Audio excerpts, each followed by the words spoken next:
Será que um ricaço de Nova York tem tanto dinheiro que ele consegue reviver o passado? Fica aí que eu já te conto.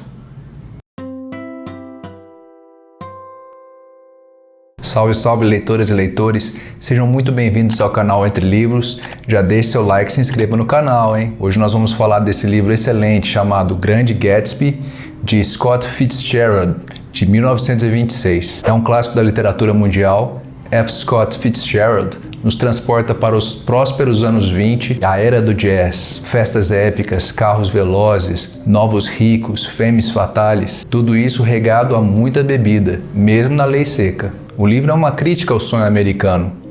Nem todo mundo tem as mesmas oportunidades e nem todos os homens são iguais. Francis Scott Key Fitzgerald nasceu em 1886 em Saint Paul, Minnesota.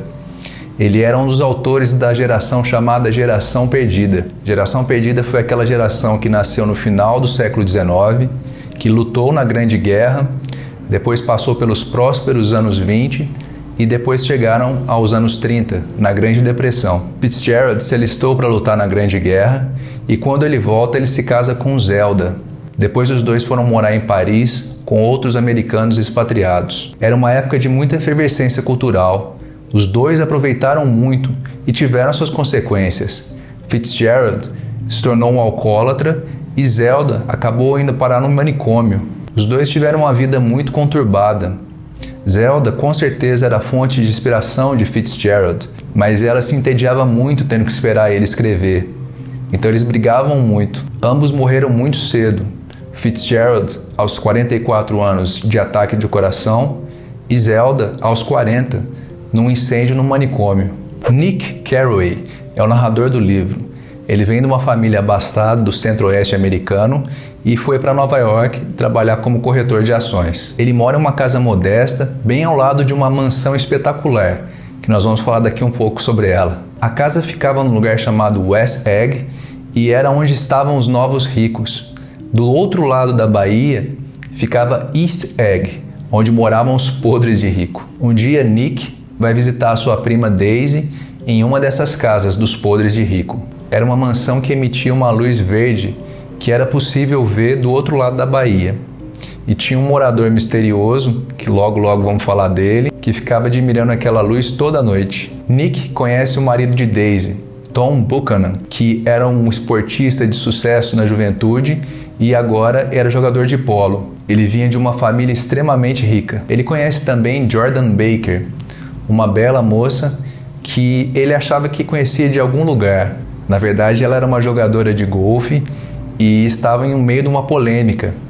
Disseram que ela havia mudado uma bola em pleno torneio. Nick se apaixona por ela. Daisy acaba apresentando a pequena filha para Nick e enquanto ela fazia isso, o telefone não parava de tocar. Devia ser uma das amantes de Tom. Em uma cena muito triste, Daisy fala para Nick que o sonho dela é que a filha fosse bonita e burra, porque só assim ela poderia ser feliz. No outro dia, o marido de Daisy, Tom, chama Nick para dar uma volta.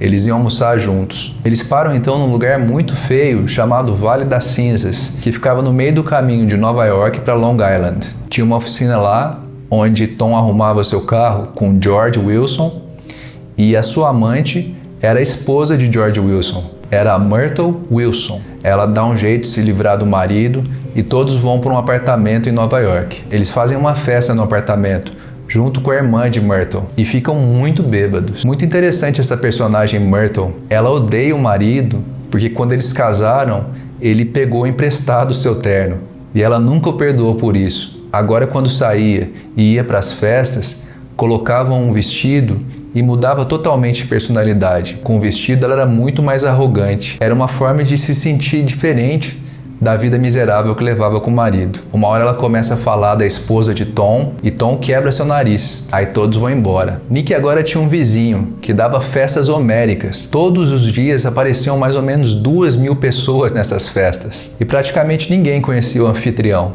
Os boatos corriam solto. Falavam que ele era um conde, que ele era um espião da guerra, que ele tinha matado um cara e por aí vai. Nick então é convidado para ir a uma dessas festas e fica impressionado. Tinha artistas, malabaristas, nadadores, tinha até uma orquestra e tinha muita gente importante também, que tinha vindo do outro lado, do lado dos podres de rico. Na festa, ele se encontra com Jordan Bake. A bela garota diz que tinha conversado com Gatsby e achava que ele era um pouco mentiroso quando ele diz que tinha estudado em Oxford.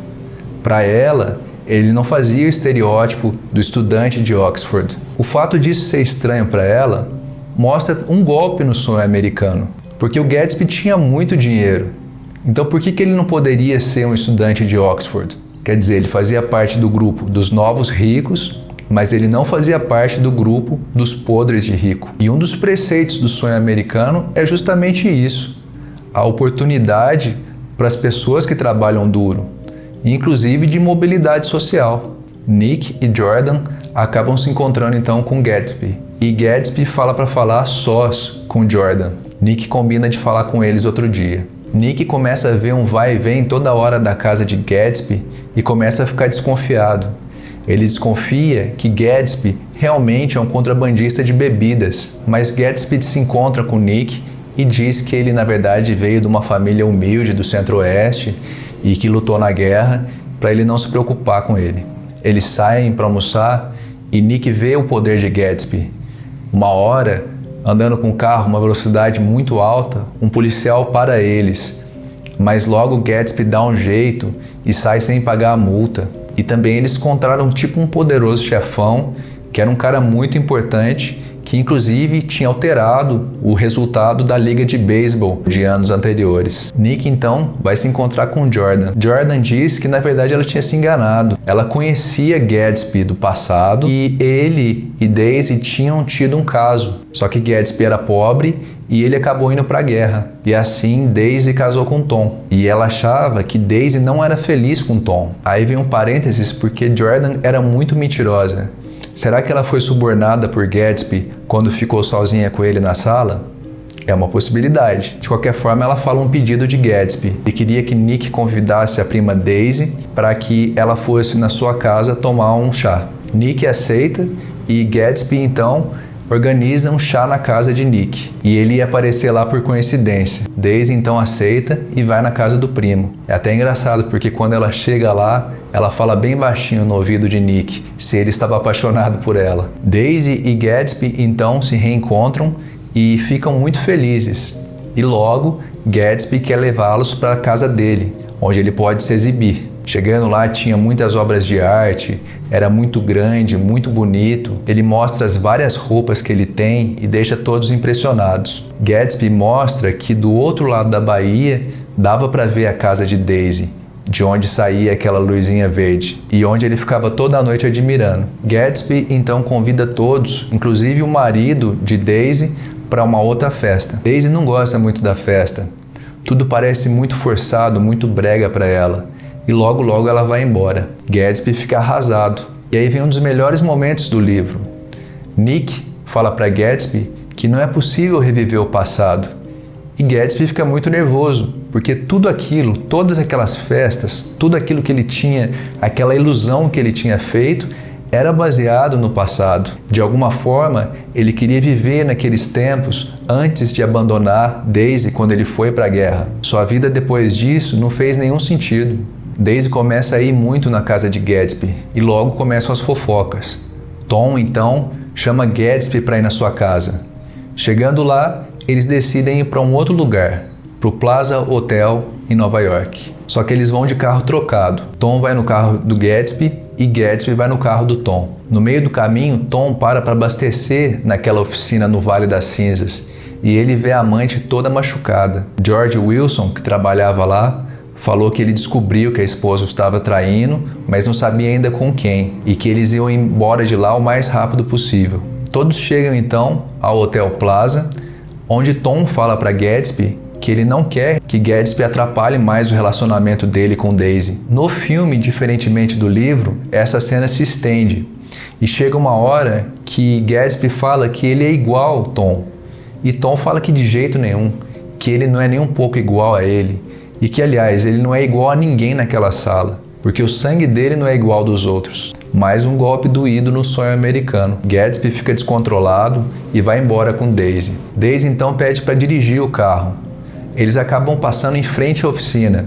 Lembrando que da outra vez o Tom tinha passado na frente da oficina com o carro do Gatsby. Myrtle, a amante de Tom, acaba indo de encontro ao carro, achando que Tom estava lá, mas na verdade era a esposa dele. Daisy acaba atropelando Myrtle e a mata. Tom, que vinha no carro atrás, vê a amante desfalecida e acaba falando para o marido dela, sem saber, que Gatsby tinha matado ela.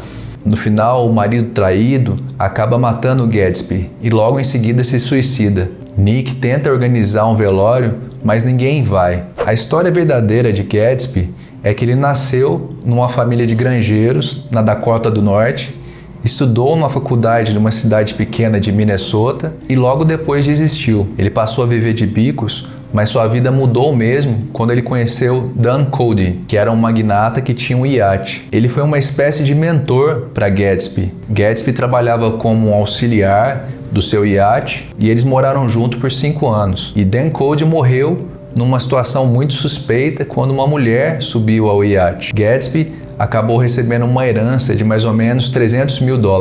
Gatsby então conheceu Daisy e ela simbolizava uma menina direita para ele. Era uma menina que tinha uma vida boa, que era rica, tudo aquilo que ele não tinha. E ele se apaixonou muito, só que ele teve que acabar se mudando por conta da Grande Guerra. Ele se destaca na guerra e ele consegue uma bolsa em Oxford, mas um dia ela fala para ele que estava se casando com outro e ele volta para tentar conquistá-la. Só que ele não tinha muito dinheiro. Então ele teve que arranjar um jeito de se equiparar a ela. Por isso ele se aproximou de gangsters e começou a prosperar fazendo contrabando de bebidas. O sonho americano dizia que todos tinham chance de chegar ao sucesso. Bastava trabalhar duro que uma hora ia chegar. E o livro Grande Gatsby desmonta tudo isso. A começar pelo racismo presente nos personagens. Tom lê um livro que exalta a superioridade nórdica. Nick um dia acha engraçado vendo numa rodovia um chofer branco levando 2 pretos. E é um contraste muito grande com obras de gerações posteriores. Na geração Beat, por exemplo, os personagens reverenciavam os pretos e inclusive queriam ser eles. A própria história de Gatsby, ele lutou na guerra, se destacou e quando voltou, a única forma dele ter uma mobilidade social foi fazendo contrabando de bebidas. Ao prosperar, começou a dar festas para pessoas que ele nem conhecia, só para tentar provar que agora ele poderia namorar uma menina rica, que agora ele era digno de viver na riqueza. E talvez ele nem amava Daisy assim, ela era mais um passaporte para esse estilo de vida do sonho americano. Quando ele fantasiava com a luz verde do outro lado da Bahia, ele estava imaginando uma vida com mais prestígio que ele teria ao lado dela. E nem Daisy gosta tanto assim dele.